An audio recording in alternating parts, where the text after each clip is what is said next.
In today's video, we will explore a method to view the Discord servers you have been a part of.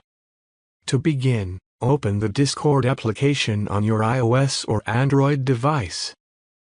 Tap on Profile icon on the bottom right corner.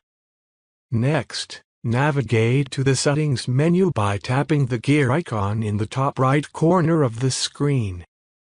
From there, select the Privacy and Safety option. Scroll down to the bottom of the page and tap on Request All My Data. Select the All Data option and Discord will send a document containing your data, including a list of servers you have joined within the past 30 days, to your registered email address.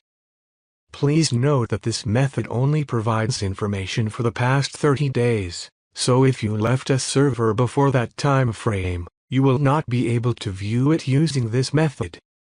Thank you for watching.